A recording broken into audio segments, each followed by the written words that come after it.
hidden among the dense woods of Vermont, where mist clings to the trees like whispers of forgotten souls, stands a crumbling structure known only to locals as Ravenwood Manor. At first glance, it's just another relic of the past.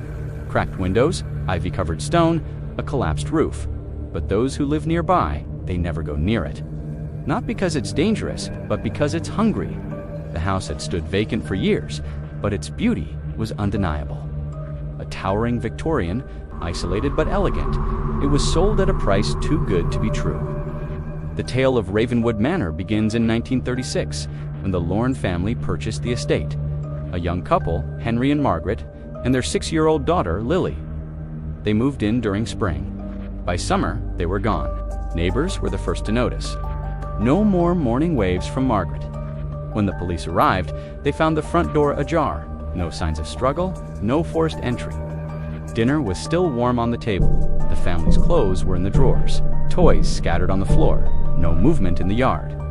Others believed the family ran away. But then, it happened again. Completely.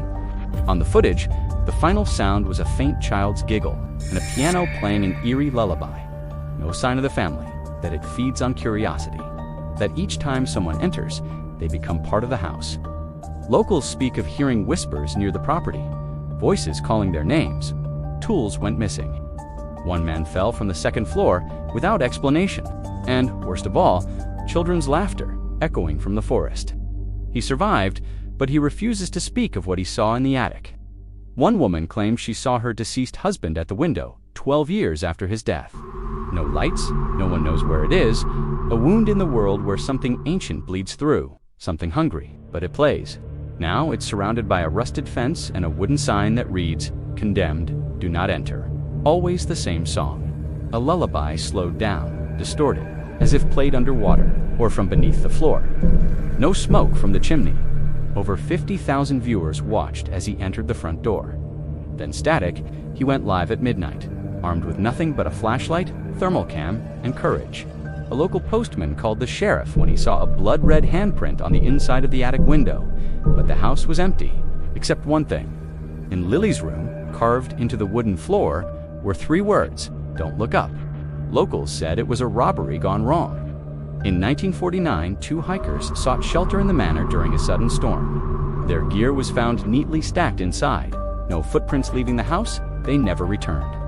Crying, bleeding, and refusing to speak. One was institutionalized and drew the same image for months. A girl staring from a cracked attic window. In the 60s, a group of high school kids dared each other to spend the night in the manor. 2 came out the next morning, but what truly cemented Ravenwood's legacy came in 1998, when a paranormal YouTuber known as Spookseeker decided to investigate the manor for a Halloween special. The stream cut off at exactly 12:07 a.m. The moment his camera panned to the attic, still recording, but no trace of him was ever found. Search teams found the camera in the hallway. The legend says the house is cursed, but others claim it's alive. And the piano? In 2010, authorities tried demolishing Ravenwood. They brought in a demolition crew, but each time the excavator touched the foundation, the engine died.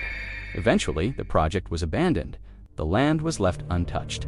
But some nights, hikers report lights flickering inside, piano notes floating through the mist. Some say Ravenwood Manor isn't haunted, it's a gateway, manor carved into it. Turn around if you're ever in Vermont and you see a dirt road marked only by an old stone mailbox with R, because those who go in don't always come out, and those who do aren't quite the same.